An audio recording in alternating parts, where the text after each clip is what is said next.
welcome. So both of you, starting with Giorgio and then Sarka, introduce yourselves. Tell us a little bit about who you are, what you do, and of course, where you are. So may I let Sarka introduce herself first, just because we do the courtesies. In Italy we might be a Thank, little weird, but thank Sarka, you I want so to give much. you first word. Otherwise, I feel bad. Thank you so much, Giorgio. Thank you, Jeff, for organizing this. And I'm so happy to see you both and also our audience. So, yeah, my name is Sarka, and I am originally from the Czech Republic, where I am now for 2 weeks, but I live in Switzerland. And actually, I had a LinkedIn account since a long time, but I was afraid.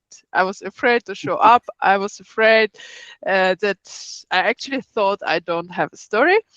And that's why I started working on myself, on my skills. And that's why I help invisible leaders show up with confidence and get recognized for their expertise. And I coach them, I do workshops, and also I do speaking. And I'm really grateful to be here. Awesome. All right. That's so nice. Now, Giorgio. Amazing. So thank you, Jeff, for this invite. And it's nice to see both of you. I've had multiple chats with both of you, so it's really nice to be here. I am currently in Indonesia. I'm going to start from the bottom, but originally from Italy. There's a surfboard behind because I also love surfing. And yeah, my story is that I want to help millions of people. That's like my bigger than life goal and purpose, is to help millions find freedom and fulfillment, joy in life. And I found this purpose basically when I was in my previous 9 to 5, and I was really unfulfilled. I wanted to make an impact in the world, and I just felt that I wasn't. And so I started searching for opportunities to actually change the course of my life and the ones of millions. And I found LinkedIn, got into it. I got all geeky about it. And so now I do something similar with Sarka, but I have career coaches, turning LinkedIn into clients, which means economical freedom. And I'm now building a community with Fahad Nasir so that I can help on a larger scale and help others achieve the same freedom through LinkedIn. Awesome. Jeff, do you want to give us your introduction?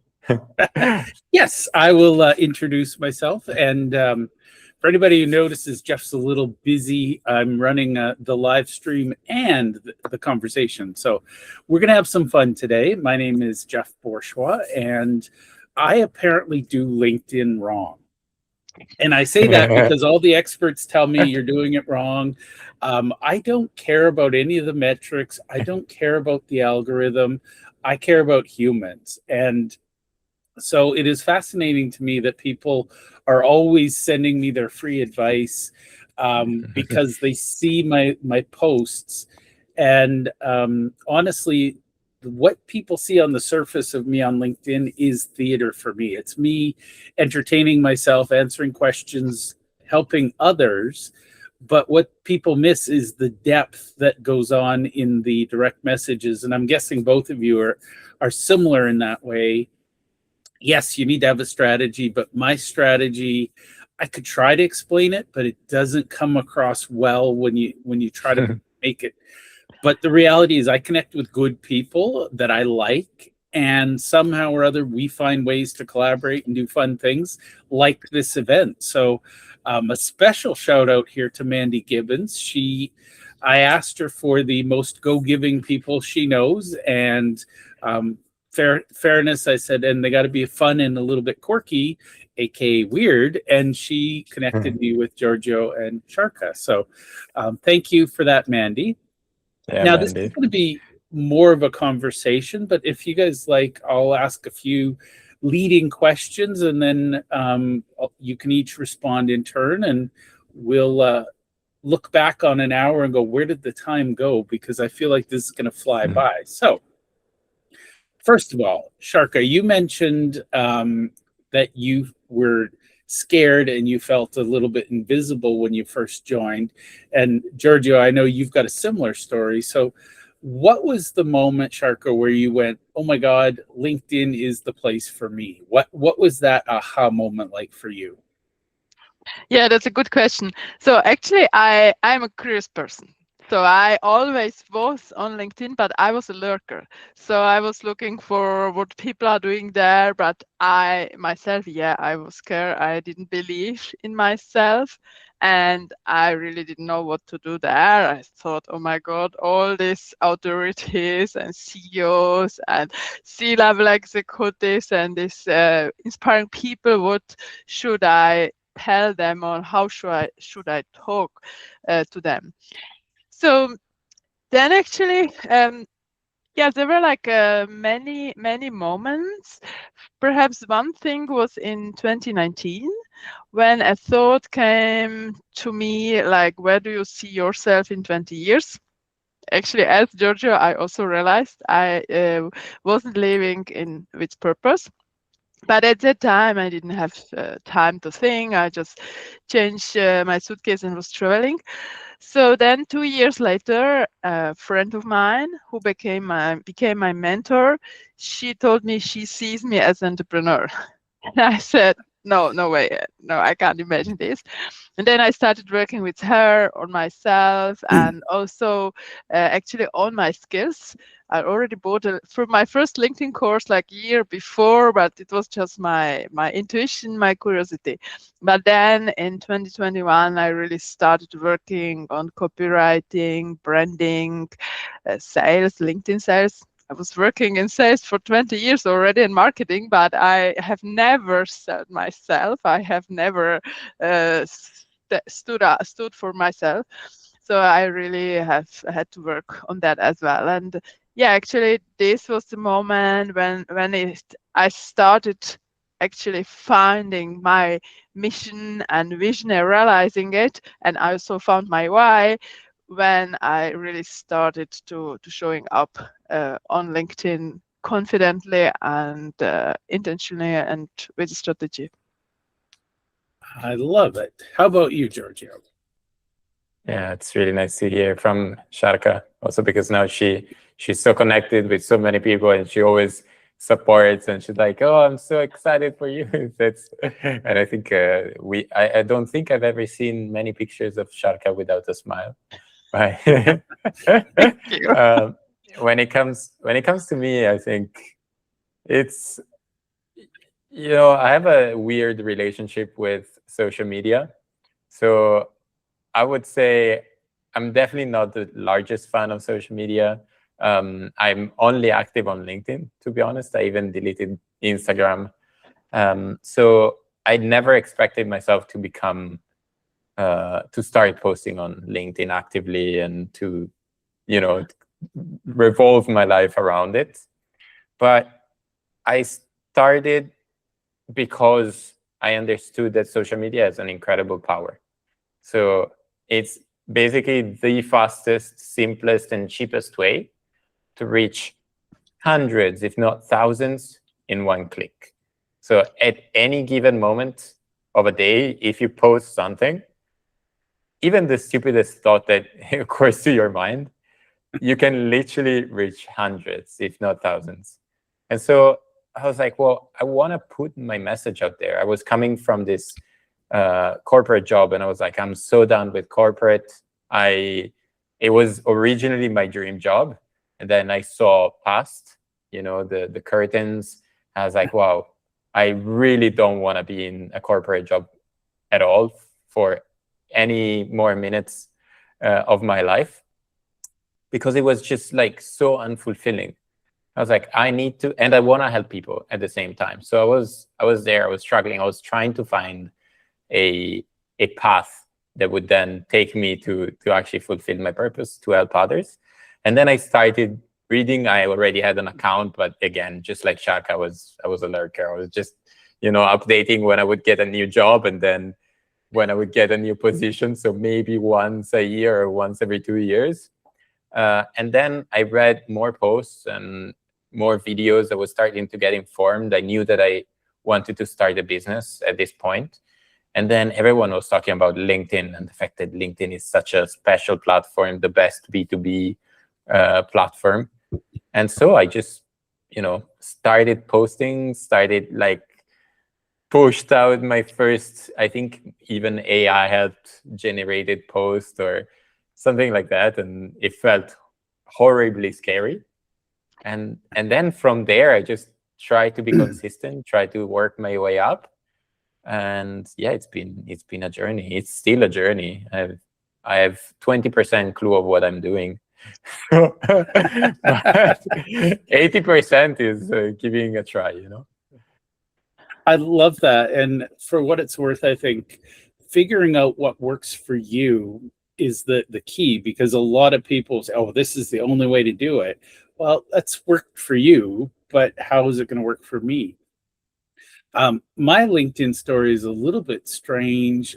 I've always been a connector. I've always wanted to get to know people. And probably, I think I've been on LinkedIn since about 2017, 2018. I didn't do much with it at first, but what I realized, I was in a sales position at one point. I realized all of this information was available, and I used it more as a research tool. And then in 2020, when the world shut down for COVID, everybody told me, bad news, Jeff, networking's dead. We're going to have to go do something else. And I went, wait, whoa. That's a little extreme. I loved people. I loved connecting people. So I thought, well, okay, yes, in-person events are gone for a while. We're going to have to get used to that. But what I realized was there's this entire community of go-givers out there, and Bob Berg is the original, and his co-author John David Mann. It allowed me to spend more time. I wasn't commuting, going from event to event, so I had more time on my hands. So I started investing that time into the existing relationships I had, and it's been an ever-evolving journey because I'm neurodiverse, so I have a lot of interests, and I know the algorithm punishes vast interests because my reach isn't what it could be. But also I realized I don't care. If I help one person, and that's a lot of my posts, people say they feel random. It's because somebody reached out to me and said, Jeff, I've got this question. I don't know who to ask. So I'll either ask it from their perspective to my network saying, hey, who can help? Or if I know the answer, I'll post something to answer it. So all of my public stuff is actually me helping somebody. And it's fun because, as you both mentioned, you don't know who's listening or paying attention, or, let's be honest, you don't know who's lurking until they reach out to you in a direct message and go, oh my God, you posted that and it really helped. So I think that's been huge. Now, for both of your sakes, I'll just share, I believe that LinkedIn is the world's largest game board, and we all get to play exactly as we want to. And so to me, I don't count on the algorithm. I don't care that it exists. It does nothing for me or to me. It's just there. But what I do care about is people like, the two of you, when I say, hey, Sarka, hey, Giorgio, I'd like to get on a live, and you both went, when? Yeah. So to me, that's what LinkedIn is about, is the actual authentic relationship. So let's, Sarka, I'd like your thoughts on what being a go-giver means to you and why it resonates with you personally. I love it. So first of all, congrats to you, Jeff, because There is the algorithm, but to be honest, nobody knows how it works. So because LinkedIn doesn't want to make it public, and it's understandable why. Otherwise, everyone would be an expert, and yeah. So even the people working for LinkedIn don't know it. So this is the one point, and all the people who says like, okay, I know it. They of course they are doing they are testing, but still these are their insights, so it's still very personalized. So, and that's why LinkedIn is also important for me, because I also love people. I really love giving without expectations, and that's for me also the power of LinkedIn. When I understand my audience, when I know how they think, how they feel, and how they talk or speak, then I can read them better. And for me, it's really important, like in normal life, to give first, because in that way you help someone and you don't know it perhaps about what happens, but you plant seeds, and then it comes back, because that's the energy that we radiate, but you never know when it comes back.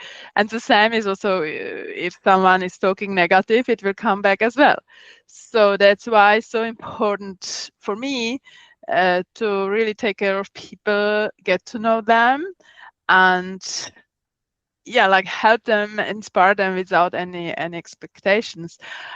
And I'm really led by my curiosity, by my intuition, and also by my heart. Love it. Yeah. Giorgio, how do you find Go-Giver showing up in your life, and how would you describe your version of Go-Giver? Yeah, I think before that, I just wanted to do a couple comments, because it's just my brain also, neurodiversity is a thing also, I think, for the three of us. So, but before, you mentioned something about the fact that you don't care about the algorithm, and then you just post whatever you want to do, and you're still in control of anything that you do, even though there's the algorithm. And there I just had like a philosophical take on it, because I think it's basically a parallel for a life, right? It's even in life, I believe that we're in control of the results that we get and the outcomes and so on and so forth. So it's all about the inputs that we put in. There are some constraints, and the LinkedIn algorithm definitely is a constraint. For those who might be listening or whatever, are more active on LinkedIn, surely lately it's been more a constraint than an ally. But it's like in life, I don't know, I had an ACL injury, then you just need to take that into account and then move past with it, rather than try to avoid it. You take it as a fact and you move forward. So that's super important.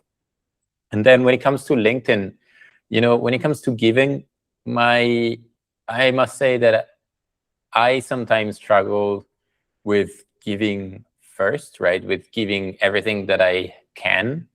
And it's something that I've definitely been working on for the past years, because I don't know, I feel like I grew up always a little shy, a little afraid that then people would take advantage of me. Maybe I had a few friendships that turned also a bit toxic, or friends taking advantage. So now instead, I'm into this new course of trying to give, and trying to give as much as I can. And that's also something that we've been doing it also with my friends, with 2-to-1 calls, just giving, hundreds of these calls in which we just give. And then what Sarka has said is actually so beautiful. It's so true that once you give, then people are so grateful and they want to give you back. And then we've had so many posts about our calls and people saying wow, this was so valuable. Thank you so much. And I think that once you see that part, for people that are afraid just like me, or were afraid just like me, then it just needs a little test to make sure that that actually isn't a fear that you should have, because as soon as you give more, as soon as you help more, then you just get a lot more back. And so yeah, that's definitely the path in which I'm on, that I fully want to embrace. So yeah, I think that's why the three of us are sitting here, and it's so nice. We're going to have some fun. And believe it or not, Giorgio, in my youth, I actually tried surfing, and I was very stubborn. And the instructor kept telling me, you're fighting the ocean, you're going to lose. And I'm like, nope, I'm going to win. And the ocean won over and over and over. And I think that's what a lot of people are facing, is they think they're in control instead of letting the environment do the work. And I think I see a lot of people on LinkedIn fighting the ocean and, trying to time the algorithm without actually thinking about who they are, what they want to be. So I'm going to share what inspired my big turnaround. I now know it was Bob Berg quoting Randy Gage. But at one point, Bob said something in passing. He said, "You can't outgive the universe." And I have a very literal streak, and my brain went, I want to try that. And whenever somebody says you can't, I will try it just because that's the way my brain works. And here's the thing, I know full well that it's true, and I know full well that I cannot outgive the universe. But at some point it became part of the game.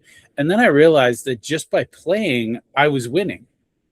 And that was the aha moment when a lot of people, they want to receive before they ever give. The universe says, okay, that's the way you want to play it, fine. I'll think about what I'm going to send you, and I'll send it to you in time. Whereas when you're just showing up and being your authentic self, and to me, that's what Go Giver is, building authentic relationships, knowing that, we're all in business together. We're all in business. The world's a better place when we support one another. And to me, I think I have this weird theory that being a go-giver, we are by nature a neurodiverse group, because we see the patterns and connections that the regular people of the world aren't seeing. I don't know that a neurotypical could be as good a go-giver as some of the ones I've met. Now, that might be a bias because I only hang out with neurodiverse people. But what I do see across the board is a genuine getting to know one another, and then how can we support one another? Yeah. Jeff, I think we had a live actually with Sarka. And I've done a few lives, and it was all about like giving everything LinkedIn, right? All the tools, all the knowledge that me and other experts have accumulated. And one of the reasons why, for example, someone like Sarka and I can sit in the same room, in the same live, and just give, is because we understand that our authentic selves are so different. Then even if we have the same like skill set, let's say, we can still show up, and the way we're gonna show up is so different that we're gonna naturally attract people. And then by uniting our forces, we don't just become enemies, or but we just become allies, and we can create a bigger impact that multiplies, rather than just sticking in our own lanes and just doing our own thing, trying to be individualistic. But if we truly stand by our desire of actually helping people, then the way to do it is teaming up. And there's only more to take when you team up, even with people doing the same thing, than just staying on your own. I think that's my belief. Yeah. I love it. And I'm going to share a little bit of go-giver math, because our math is very different than most. I'm looking at the live stream, and it says there are 3 speakers on this call, so 1 + 1 + 1 is 3. However, what I find is when it's a go-giver, 1 + 1 + 1 is infinity, because we're all better together. And Shark, I'll get you to comment on this.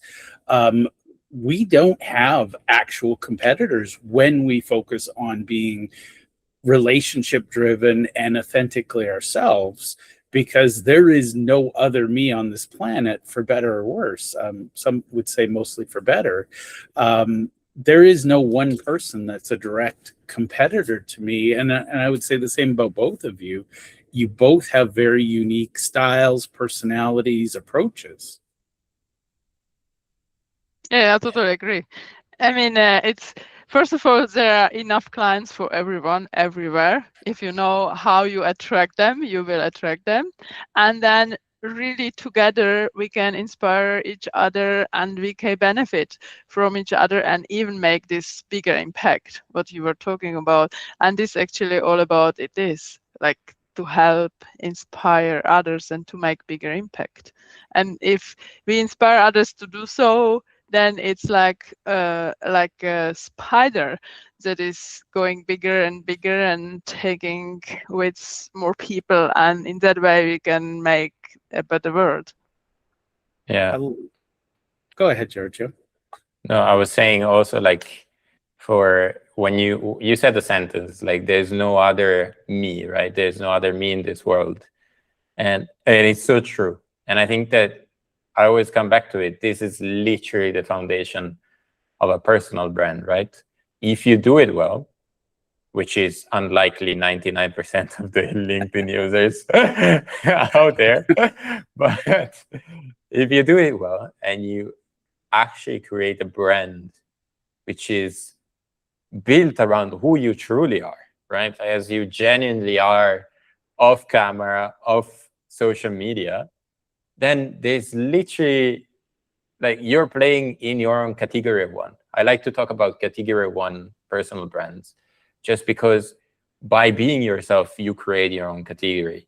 You can literally just talk in a way and attract people that think like you, that resonate with what you do. And then I know that if I get in a room with the 2 of you, just like, for example, I make examples, but like, I know someone that resonates with your shirt, Jeff, is definitely going to get in touch with you, right? And then I know that Sarka, for example, does motorcycling. She posted about it. And then I love your red t-shirts. But there's definitely a few things about Sarka. Like, mindset is something that leads you so much. And then with me, like, whatever, like, if it's the surfing, if it's other things, right? If it's the purpose, whatever, I'm just making up.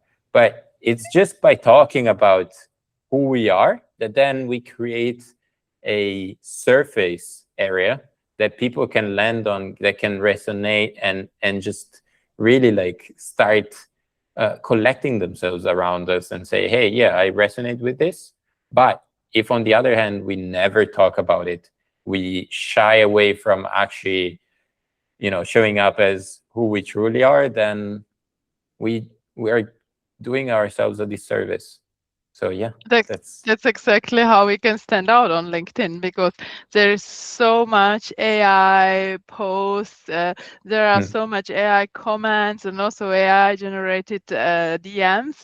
And if we show ourselves as we are, and our true values, how we live them, our lived experience, then it's actually who we are, and this attracts, of course, every time with the thought in our mind, we want to help our audience.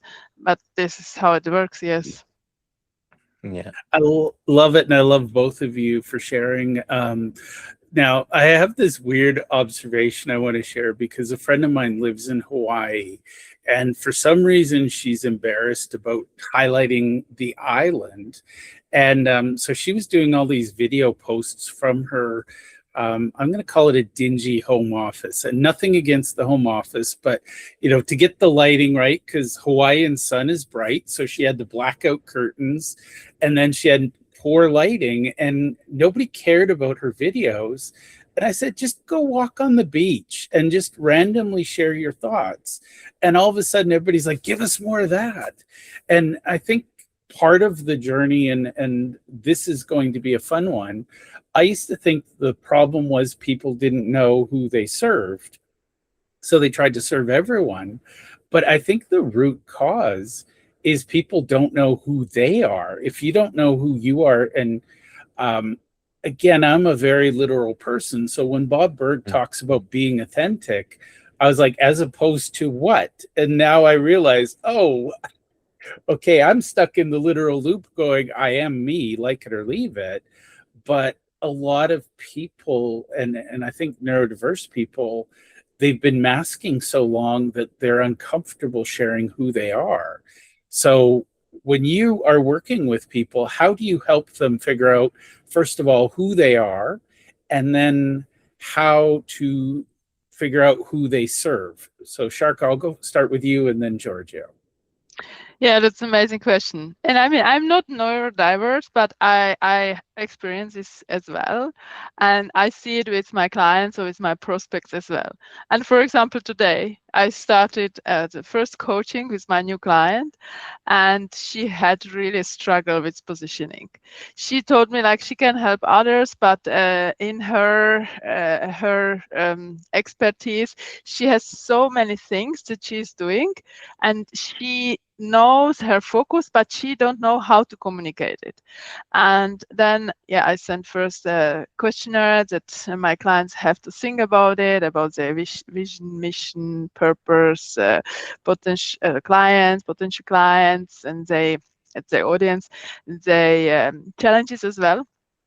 And then I talk with them and suggest a personalized LinkedIn strategy, and all text for the profiles is actually the start. And this means also to define not only the personalized strategy, but also the positioning.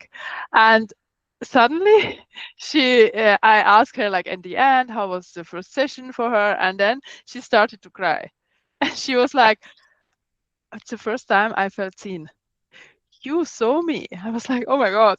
It was so touched. I was so touched. It was so heartfelt conversation and message, because she told me, you see me who I am, who exactly I am. You have this empathy. And I got the message also from our friend Monica Bozinov when I took part on her assessment, that I have very high emotional intelligence. And this is actually how I help people as well. And this was also this example of this client today, of this coaching today, because I really saw her potential. I saw what are her main messages and how she can also put the other messages under this surface, but that people remember her for this core 3 messages that we defined. And she said, oh my God, that's me. I couldn't find it, but yeah, it's me. It's like, wow. So this feedback is really touched me a lot. And this also, what I love to do, like really to uncover this and start with clarity. And before we started all this, on the call, we started with the mindset, because she wrote me something in the questionnaire where I told her, I think we have to reframe this. These are limiting beliefs. And then I gave her some exercises that she can do at home every day. And this is really where my heart goes like shines, and where I am there, where I would like to be. That's so beautiful. I think Sarka, I think we see it. I think that with emotional intelligence also comes the emotional side that shows when you're really happy about something. I think that halfway through the story, I think you started smiling before you were even delivering the line. I was like, Thank you. we can see that it's there.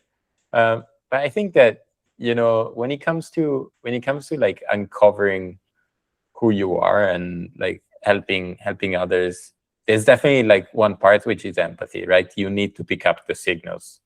I think that, well, I believe that if you're low on empathy, doing anything one-to-one sort of consultancy, coaching, it becomes really hard, because you need to pick up signals that are usually unspoken. Maybe it's like an eyebrow that raises or some quiet moments, so those already speak by themselves. But when it comes to positioning, and I notice it because I've done whatever 60 calls, and most of the people honestly struggle with positioning, like just in the past days. And when it comes to positioning with understanding who you are, I try to simplify it. And I'm like, okay, what do you love?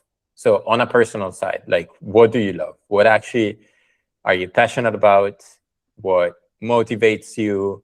What gets you out of bed in the morning with a smile? Like, what do you love doing? If money was no problem, what would you then do most of your life? That is something that clearly defines you. It could be art, it could be sports, it could be anything. I think that on a personal side, also it's a little bit of the driver. And then on the second part, which is like the professional positioning, then it just becomes like, what kind of work have you done most? What kind of results have you managed to deliver?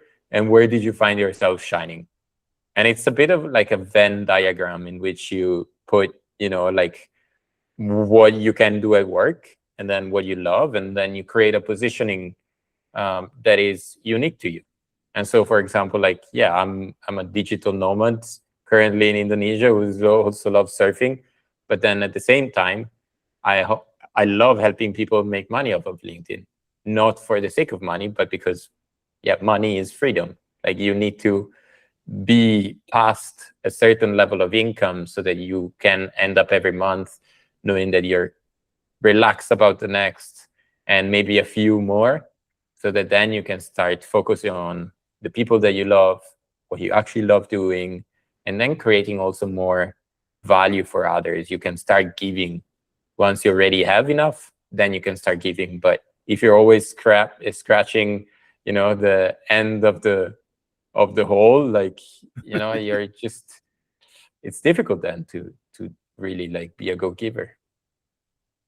I love it. And if I may, what I see in both of you is high empathy, that emotional intelligence, and you're both very curious. And I'm having an aha moment that a lot of people have their formal, this is my professional mask, and they put that on. And because it is a mask, it's by default fake. It's not who they are. And I feel like what you're digging for, and I'm a ghostwriter, so I dig for the exact same thing, but with a different outcome.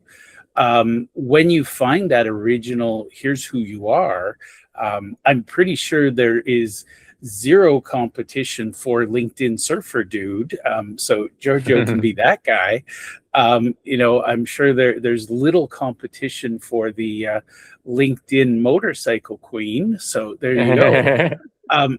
But what I'm seeing is there's a vulnerability required for people to actually say to the world, this is me. And I think that's what people are craving with this AI slop all around.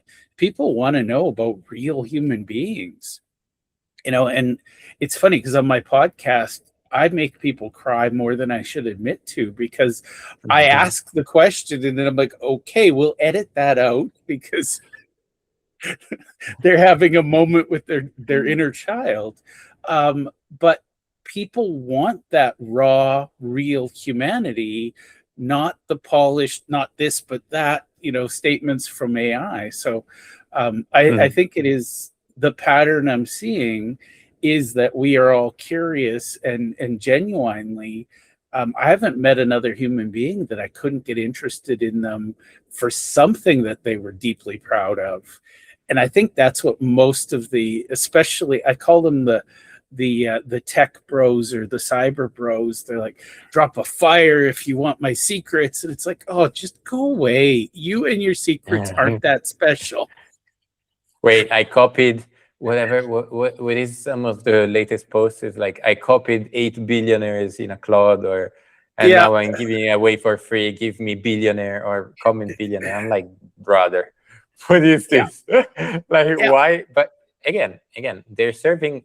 It's beautiful because they're still serving a certain part of the market, which definitely the three of us, I don't think will ever serve, because they would just not resonate whatsoever with everything. Like from the first minute we talk to them, they're gonna be like, yeah, this is not a fit, right? Yeah. But I think that's the beautiful thing. On one side, first of all, being yourself is really hard in general, whether it's on LinkedIn or in life. I think that there's very few people that actually are themselves on the daily, whether they post on LinkedIn or not. But then on the other, also, it's if you start posting in a certain way, then you attract your people. And then whether it's the tech bros, the scaling bros, whatever, and like, or then if it's purpose-led people, or it's just, it just comes natural once you talk like you would to a friend. You just, again, as you said, no AI slop, just talking about even your passions. I signed once a client, which is true story and fun fact about LinkedIn, which, by the way, I want to encourage people to be who they are authentically, because I once assigned a client by talking about Eminem in one of my posts. And then she turned out to be a huge Eminem fan. In fact, she then listens to Eminem when she wants to train. But we started a conversation simply because of that. And how weird would it be? Like, how weird does it sound? But it's incredible just because I shared it. So it's really about just talking about who you are and what you love. And that's how people connect, I think. It's fun fact, Eminem is on my list of people I would love to sit down with. Watch the video The Monster and tell me he's not neurodiverse. It is impossible. Literally, those lyrics are for the neurodiverse people out there. Now, I'm going to pivot slightly because you touched on something, Giorgio. And by the way, if you want to get the Giorgio and Sarka's inside tips, drop Go Giver. And no, I'm kidding. We don't do that. But one thing I want to underline, and we'll pivot here because we only have a few minutes left. I want to make sure we cover it. We're flying time. We are going to look back and go, okay, we need to do this on a regular basis. You mentioned finding clients, and I think that's, people miss that subtle nuance of, we're all on LinkedIn as business people, or, the other goal, the other half of the algorithm. And by the way, this is why I think nobody will figure it out. There's multiple algorithms, and at least half of the audience is there job hunting. And then there's our group, which is there looking to find one another and get clients. So one of the things I always challenge people, especially the drop fire or billionaire below in the comments people, is yes, and did you get clients from it? My entire business is built on LinkedIn, and yes, I'm aware that you shouldn't have a single point of failure, but the reality is LinkedIn is just a tool that I use to connect with my people. They also come with me. I have their, they send me their text, their private cells, they give me their WhatsApp, whatever it is. But for me, LinkedIn is my playground.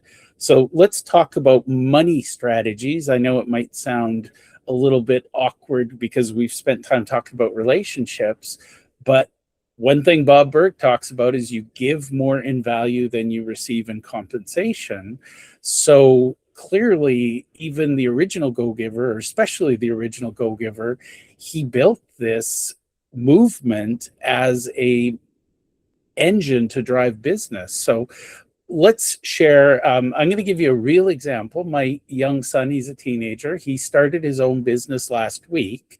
His name's Malcolm. So what advice would you give to Malcolm if he was to starting his business today, going on LinkedIn, what advice do you give people for finding and attracting your best clients? That's a very good question, a very important one. Hmm. So, from my perspective, I would first start building relationships. I would really start commenting on my audience. I would define who I would like to help, who I would like to reach, and I would start looking if they're posting, if they're active, and start commenting there. But not only like nice comment, I would really add value as well to show my experience and to show my willingness to help not only the author, but also the audience, the community. And if the people are not active, I would watch for where they are commenting. If they are leaving comments there, I would be active there. And if not, I would try, send them a message. It's a little bit cold acquisition, but I would start really to find something out that he has in common with the person, where there are some things that the most, I always say, where the most basic CEO will answer. But I personally, I don't put any questions in the connection request, but I found something about the person that he's really keen on, he or she really cares about. And then once they connect with me, then I say thank you, and then I start asking questions, like maximum one question per DM. So this is actually what brings me clients. How I monetize LinkedIn is really the content means posts and comments on my audience, and the magic then is in the DMs, because then you have people one-on-one, and actually the goal is to get on a call where you exchange with them, and where you find out, is it a right fit? Can I help the person? What is actually the need of the person? And then this is actually the moment where you can convert them. Yeah. So for me, it's really relationships. Yeah. Yeah, I absolutely agree with you, but I took a few notes because I really want to. I'm now talking to Malcolm, okay?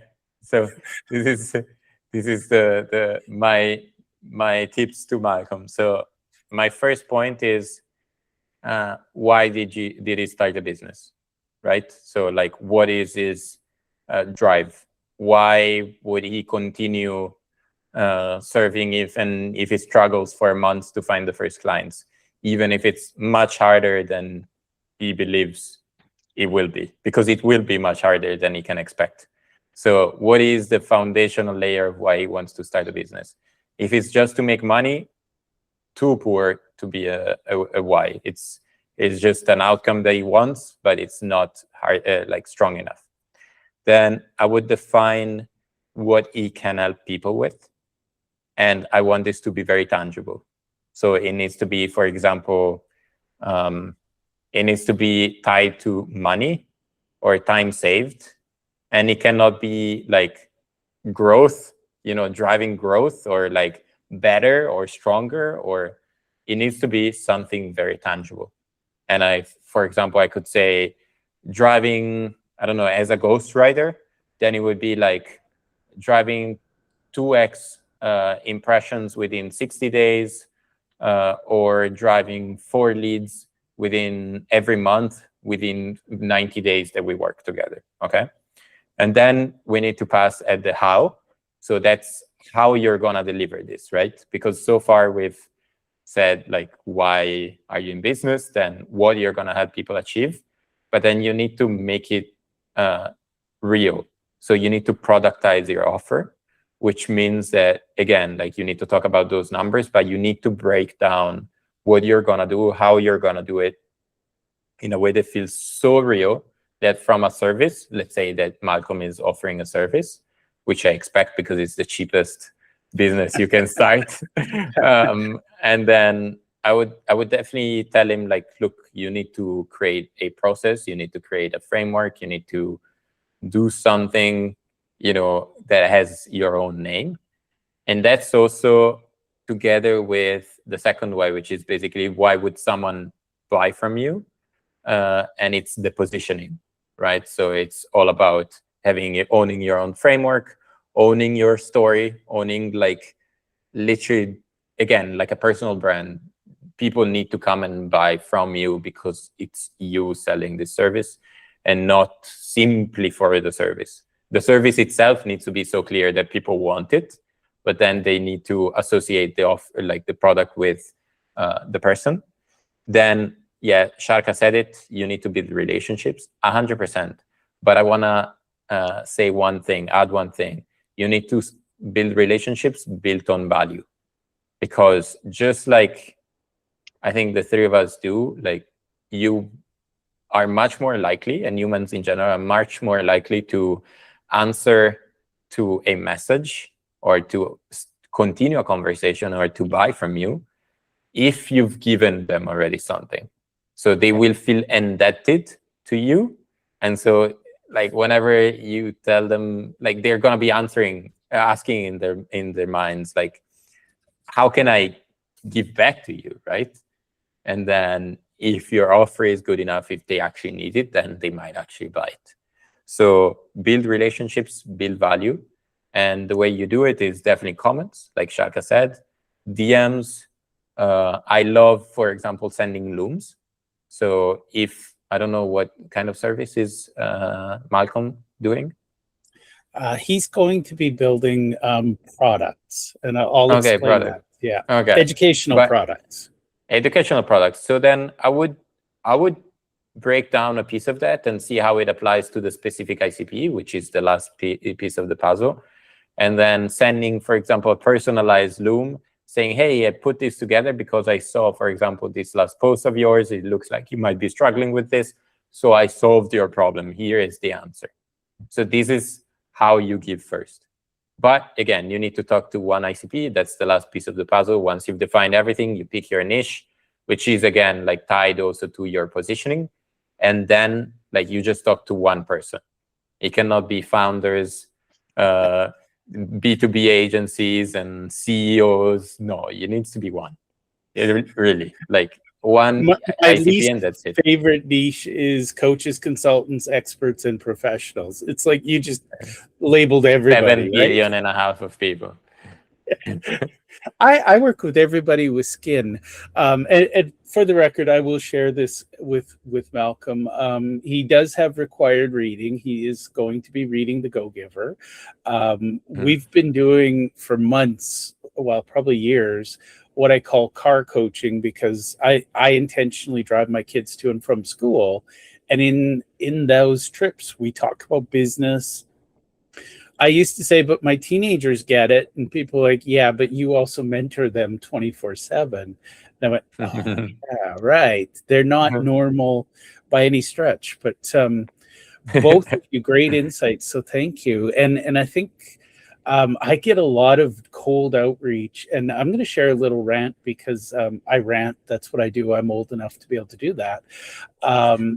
But I also know enough about both marketing and sales that when I do cold outreach, I have to find a way to convince them that I'm worth talking to, and I have to get their attention. And a fundamental rule of marketing and sales is that less than 3% of the people you reach are looking to buy whatever it is you sell in this moment, if they're in your ICP. So when I do cold outreach, it is a lot of colossal lifting, because I first of all have to screen them to see if they fit. Then I have to see if they're interested. It's exhausting. But, and this is what you two do naturally, and I'm going to underline this because it's the go-giver way, if you will. When someone reaches out to you, they've raised their hand and said, I'm interested. And I would bet that both of you do better with inbound. And again, I get pitches all day long for people saying, we'll automate your LinkedIn. Hell no, nobody's going to automate my LinkedIn. And we'll do the pitching for you. And I'm like, is the message you've just sent me typical of how you work? Because if it is, you're going to get me punched in the face next time I see somebody because they're offended. So I think what I'm seeing and enjoying is go-givers are going through a bit of a renaissance because there is a bit of a trust deficit from, the cyber bros. Thank you to them, because they've distracted all the shiny object people. And so the go-givers can focus on the actual relationships. I want your opinion on this, because when somebody reaches out to me and they're asking about what I do and how I do it, I consider those buying signals. And Giorgio, for your reference, Malcolm and I were creating educational materials to help neurodiverse students survive in regular public school. We're giving them some inside tips and things like that. The key was his business. He wants it to be about freedom, and I want him to focus on school. So it had to be a digital product with very little overhead that didn't require a lot of maintenance. So we're actually building the ICP is kids exactly like Malcolm. So he's got a deep empathy for the challenges of paying attention in class while the teacher drones on about something he doesn't see the point in.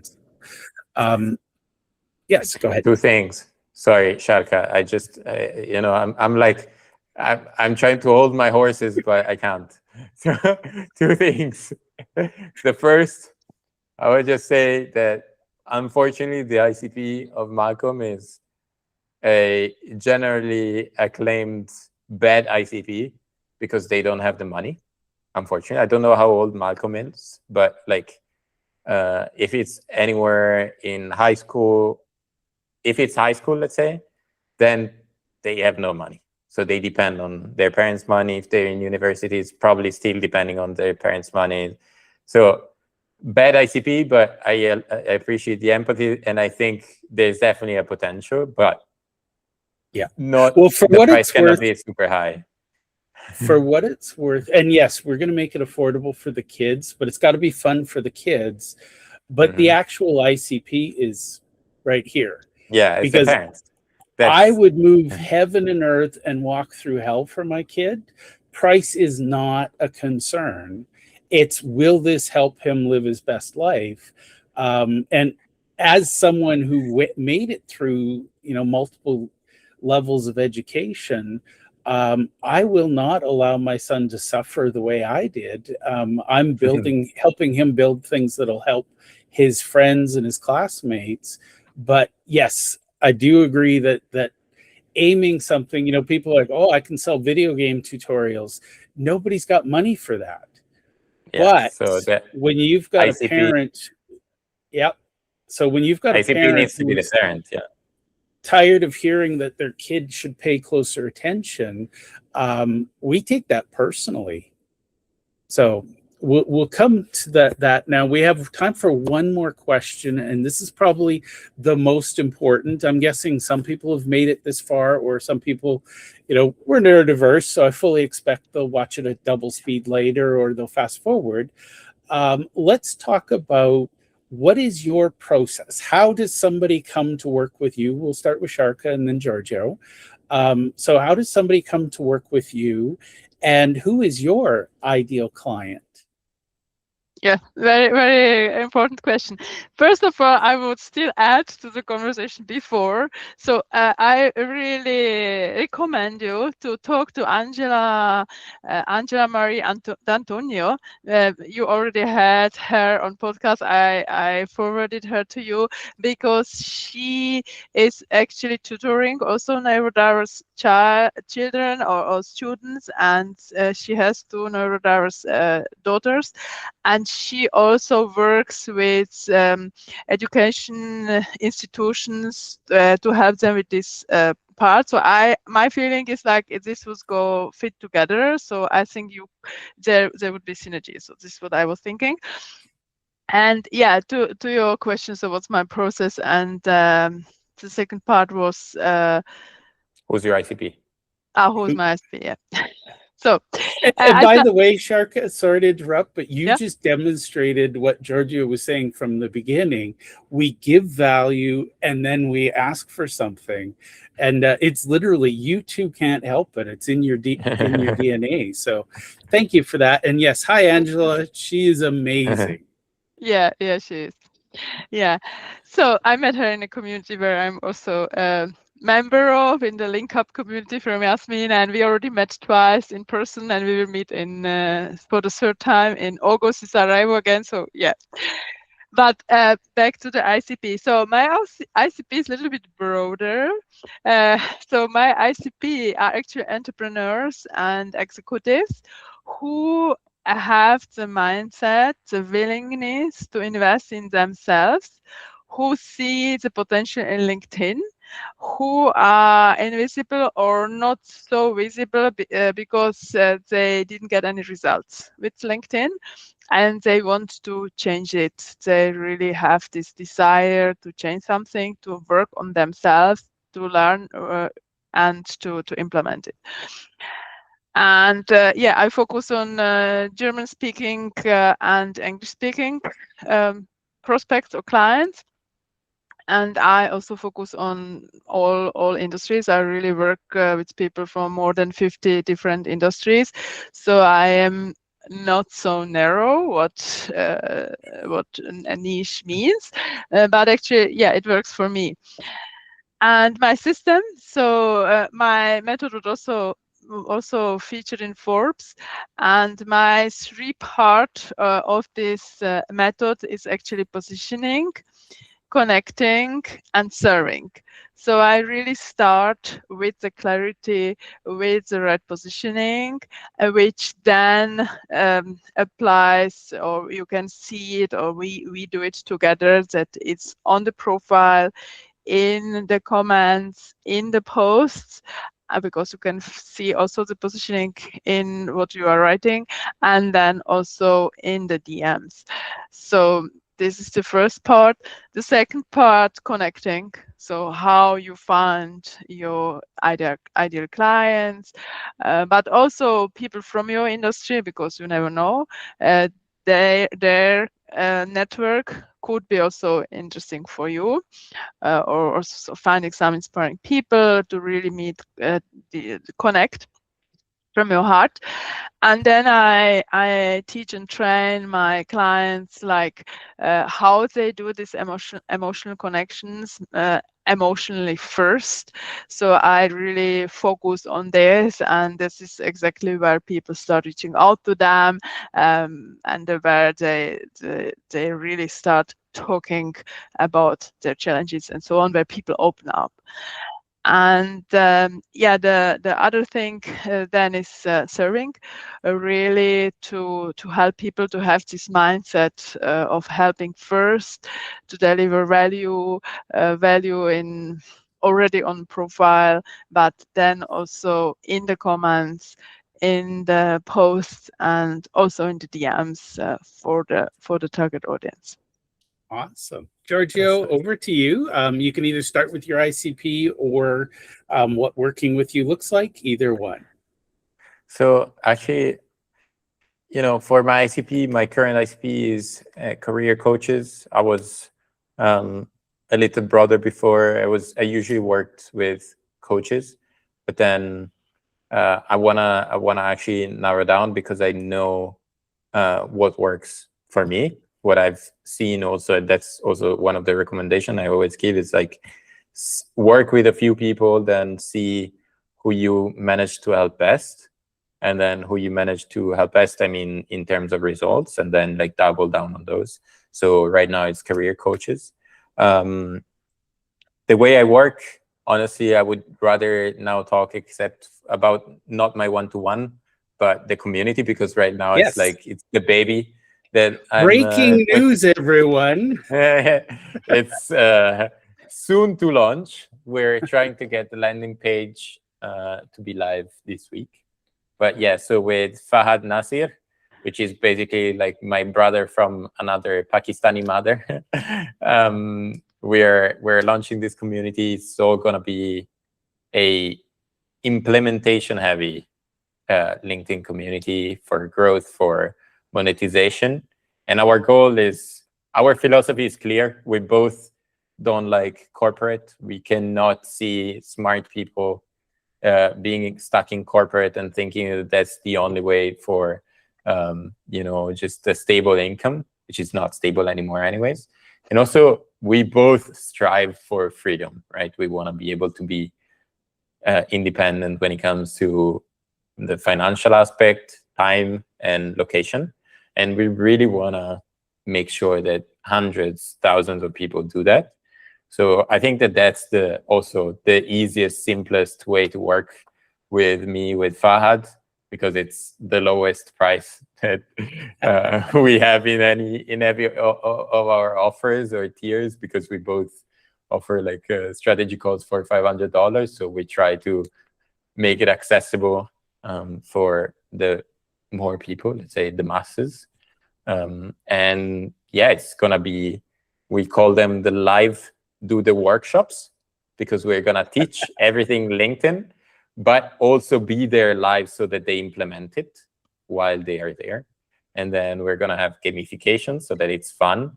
Also, it makes people, like, we got inspired by Duolingo, by my gaming background. And so we have like leagues, and we want really people to be there, to be active, to be involved, engaged, and take the actions that at the end of the day, they're gonna bring them results. So even if you don't win on the leaderboard, you still win clients, and therefore our actual results for them.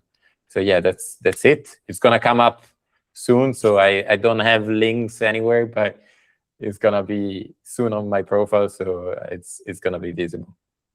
I love it. Well, we'll keep circling back and we'll get you to share that when it's live. Now, I will go last, and then we'll wrap it up. My avatar is really simple, and it's very intentional on purpose. I only want to communicate and collaborate with visionary entrepreneurs.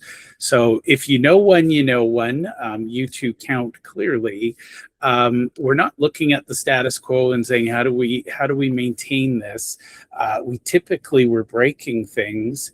And my entry point is, believe it or not, a very simple: be a guest on my podcast, because, and I say this sincerely, if we don't like each other, we don't need to do business. That's just the way I work.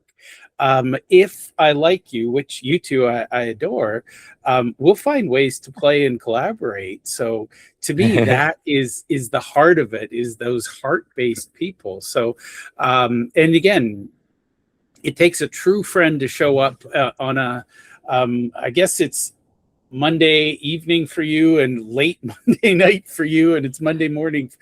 Exactly. So we need to tuck Giorgio into bed. He's all bright and shiny, but I'm sure he needs a rest. From all of the go-givers out there, I highly encourage you to connect with Sarka and Giorgio, because they are the real deal.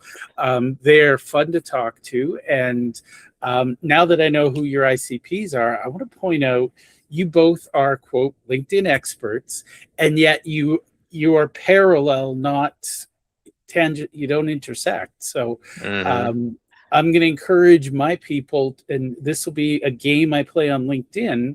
See if you can find part of their ICPs and make connections for them. So this is not an engagement pod. It's just in the DMs. Say, hey, Sarka, hey, Giorgio, I saw you on the live Go Givers Unite with Jeff.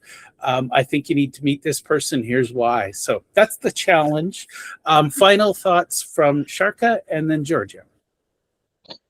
So my thoughts is work like a mission or homework. Work on your growth mindset, because every thought, every feeling, words that you are saying creates your personality, which shapes your personal reality. So that's so important that you have the clarity within yourself, that you love yourself, you take time for your self-care, and that you connect regularly with yourself, with the universe, and that you really know why are you in this world, on the planet Earth, and why you are doing what you are doing. What already Giorgio said, this is really crucial, and that you really know that you can inspire and help others if you truly want it and believe in it.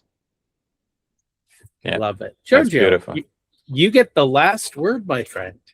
Oof, no pressure. So how can I do better than Sarka? Give me a second. I honestly, last thoughts is absolutely work on understanding why are you out here. Why do you want to be on LinkedIn? Why do you want to sign clients, start your business? Whatever your goal is, whatever your dream is, understand what is the foundational driver, and then understand that it's really up to you. You can make it happen if you actually commit. But if you don't get there, understand that it's also your fault. It's like you have all the cards to play, but then if you don't play the cards, then that's on you, right? So for example, if you want to learn LinkedIn, then there's a lot of people out there. It's not just me, it's not just Sarka. Find whoever you enjoy. If you're in any other niche, you want to learn anything tech, just look at the others, get inspired, try to implement what you learn, because it's not true that knowledge is power, but applied knowledge is power. So you need to learn, you need to study, you need to get better for yourself, and then invest if you can.